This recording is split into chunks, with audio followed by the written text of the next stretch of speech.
আচ্ছা মেয়েরা, তোমাদেরকে আমি কিভাবে ডিসলিউশন অফ পার্টনারশিপ ফার্ম হলে কী কী জার্নাল এন্ট্রিজ করতে হয়, তারপর সেখান থেকে তোমার রিয়ালাইজেশন অ্যাকাউন্ট কীভাবে খুলতে হয় সবই দেখিয়েছি, জার্নাল এন্ট্রিজ ধরে ধরে শিখিয়েছি। এবার তোমাদের যেহেতু 2 মার্কস 3 মার্কসেরও ছোটো ছোটো প্রশ্ন আসে, সেই জন্য আমি এখানে কিছু ছোট অঙ্ক আগে করাই, যেখানে তোমরা হয়তো কটা জার্নাল এন্ট্রিজই শুধু করলে বা শুধু রিয়ালাইজেশন অ্যাকাউন্ট খুললে এরকম। তো দেখো, আমরা এই যে একটা ছোট্ট অঙ্ক যেখানে আর অ্যান্ড এস আর পার্টনার্স, তারপরে তাদের কী কী ডিসলিউশনের কন্ডিশন দেখো, যে building ₹1,00,000 and investment ₹20,000 transfer to realisation account.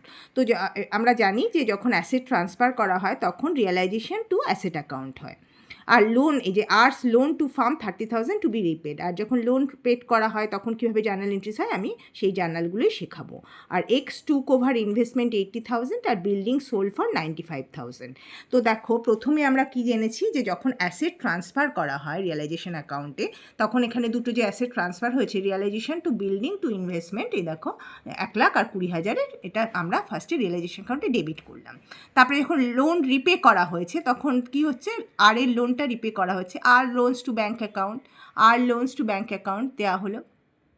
আর যখন তোমার ইনভেস্টমেন্ট, যখন এস একজন পার্টনার সেই ইনভেস্টমেন্টটা নিয়ে নিচ্ছে, যদি কোনো অ্যাসেট বিক্রি করা হতো তখন যেমন হতো ব্যাঙ্ক টু রিয়ালাইজেশন, আর যদি কোনো পার্টনার নিয়ে নেয় তাহলে সেই পার্টনার্স ক্যাপিটাল টু রিয়ালাইজেশন 18,000 টাকা। আর এই যে দেখো, বিল্ডিংটা যেমন বিক্রি করে দেওয়া হয়েছে তখন তাই এসছে ব্যাঙ্ক টু রিয়ালাইজেশন। তাহলে যদি অ্যাসেট বিক্রি করে টাকা নেওয়া হয় তাহলে হবে ব্যাঙ্ক টু রিয়ালাইজেশন, আর যদি কোনো পার্টনার নিয়ে নেয় তাহলে পার্টনার্স ক্যাপিটাল টু রিয়ালাইজেশন। হয়ে গেল একটা ছোট্ট অঙ্ক, ধরো 2 এরকম আসতে পারে। আবার আরেকটা অঙ্ক দেখো, টি অ্যান্ড ইউ আর partner sharing profit 3:2। On dissolution asset worth ₹80,000 transfer to realisation account. আর সেই অ্যাসেটটাই আবার রিয়ালাইজড হয়েছে পরে, আগে এটা ট্রান্সফার হয়েছে, যখন ট্রান্সফার হয়েছে তখন দেখো realisation to asset account 80,000, realisation to asset account 80,000। আর পরে যখন সেই অ্যাসেটটা রিয়ালাইজড হয়েছে 70,000-এ, আর লাইবিলিটিস একটা 20,000 ছিল, সেটা সেটেলড হয়েছে 19,000-এ, রিয়ালাইজেশন এক্সপেন্সেস দেওয়া হয়েছে 3,000, সেখানে বলছে যে ডিস্ট্রিবিউট করো কত প্রফিট বা লস কী হয়েছে সেটা। তাহলে প্রথম যখন অ্যাসেটটা রিয়ালাইজেশন অ্যাকাউন্টে ট্রান্সফার হয়েছিল তখন রিয়ালাইজেশন টু অ্যাসেট অ্যাকাউন্ট 80,000, পরে সেটা থেকে যখন ভ্যালু রিয়ালাইজ করা হলো, টাকা পাওয়া গেল, তখন bank to realisation 70,000, bank to realisation 70,000। তারপরে লাইবিলিটিটা যখন প্রথম ট্রান্সফার হয়েছিল, লাইবিলিটিস টু রিয়ালাইজেশন, হ্যাঁ, রিয়ালাইজেশনের ক্রেডিট দেখে লাইবিলিটিটা ট্রান্সফার হয়ে আসে, সেটা 20,000। আর সেই লাইবিলিটি যখন পেড করা হলো তখন রিয়ালাইজেশন টু ব্যাঙ্ক হলো 19,000। আর রিয়ালাইজেশন এক্সপেন্সেস যখন পেড করা হলো, realisation account debit two bank account 3,000।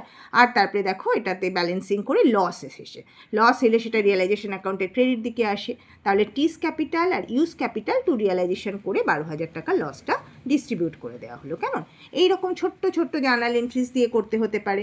এবার আমি তোমাদের একটা লেজার, মানে জাস্ট লেজার, মানে রিয়ালাইজেশন অ্যাকাউন্ট খোলা হবে, যেখানে আর জার্নাল করবো না, ডিরেক্টলি লেজার করবো, সেরকম একটা অঙ্ক দেখাই। দেখো, এই যে দেখো, এখানে বলছে যে এ অ্যান্ড বি আর partner sharing profits equally on dissolution the following took place. কী হয়েছে? Machinery 60,000, stock 40,000, debtors 30,000 were transfer. তাহলে ফার্স্ট যখন ট্রান্সফার করব তখন আমরা কি করব, রিয়ালাইজেশন অ্যাকাউন্টের ডেবিট দিকে এগুলো সব বসাবো, ডেবিট দিকে সব বসিয়েছি। দেখো, এই যে মেশিনারি, স্টক, ডেটাস, তিনটে বসিয়ে দিয়েছি।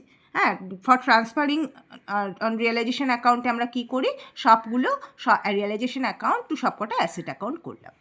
নেক্সট হচ্ছে কি, machinery was sold for 58,000, stock realise 42,000, ডেটাস realise 28,000। এগুলো সব আবার আমরা আসবে কিভাবে, যে টাকা পাচ্ছি, ব্যাঙ্ক টু রিয়ালাইজেশন। তো তখন দেখো যা টাকা পাওয়া গেছে, ব্যাঙ্ক বাই ব্যাঙ্ক মেশিনারি 58,000 টাকা, স্টক বাই ব্যাঙ্ক বলে 42,000 টাকা, বাই ব্যাঙ্ক ডেটাস বলে 28,000 টাকা। রিয়ালাইজড হচ্ছে যা অ্যাকচুয়ালি ভ্যালু যখন রিয়ালাইজ করছে, যা বিক্রি করে যা টাকা পাওয়া যাচ্ছে, সেটার এন্ট্রিটা হচ্ছে ব্যাঙ্ক টু রিয়ালাইজেশন অ্যাকাউন্ট। তাহলে রিয়ালাইজেশন অ্যাকাউন্টে বাই ব্যাঙ্ক বলে এলো।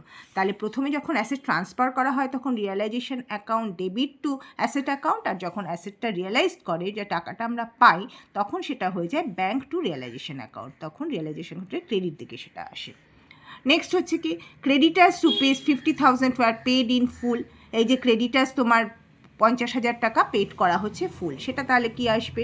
Realisation to bank creditors paid 50,000, realization expenses 2,000 paid করা হয়েছে, সেটাও রিয়েলাইজেশন টু ব্যাঙ্ক এক্সপেন্সেস 2,000। এইখান থেকে আমরা করে ব্যালেন্সিং করে পেয়ে গেলাম রিয়েলাইজেশন অ্যাকাউন্টের লস। তাহলে লস অন রিয়েলাইজেশন অ্যাকাউন্ট যে 4,000 টাকা ইকুয়ালি বলেছে ভাগ হবে, এ আর বির মধ্যে ভাগ হয়ে গেল। এরকম ছোট্ট রিয়েলাইজেশন অ্যাকাউন্ট একটা 3 নম্বরের আসতে পারে। তাহলে আরেকবার বলে দিই যে যখন অ্যাসেট ট্রান্সফার করা হয় তখন হবে হচ্ছে realization account to assets account, যখন লাইবিলিটিস ট্রান্সফার হবে তখন লাইবিলিটিস টু রিয়েলাইজেশন অ্যাকাউন্ট, যখন অ্যাসেট বিক্রি করে টাকা পাওয়া যাবে তখন হবে ব্যাঙ্ক টু রিয়েলাইজেশন অ্যাকাউন্ট, আর যখন লাইবিলিটি পেড করা হবে তখন রিয়েলাইজেশন টু ব্যাঙ্ক অ্যাকাউন্ট। এই হচ্ছে অ্যাসেট আর লাইবিলিটি নিয়ে ব্যাপার। আর যদি কোনো পার্টনার ধরো অ্যাসেট নিয়ে নেয় তাহলে সেখানে কিন্তু ব্যাঙ্ক টু রিয়েলাইজেশন না হয়ে পার্টনার্স ক্যাপিটাল টু রিয়েলাইজেশন হবে। আর ঠিক তেমনই কোনো লাইবিলিটি যদি পার্টনার দিয়ে দেয় তাহলেও সেখানে হবে হচ্ছে রিয়েলাইজেশন টু পার্টনার্স ক্যাপিটাল। এই ছোট্ট ছোট্ট অঙ্কগুলো হতে পারে, আসতে পারে তোমাদের, কেমন? তো আমি আরেকটাও আমি, আচ্ছা এখানে এই ভিডিওতে এইটুকুই থাক, পরের ভিডিওতে আমি আরও কয়েকটা ছোট্ট অঙ্ক করাচ্ছি।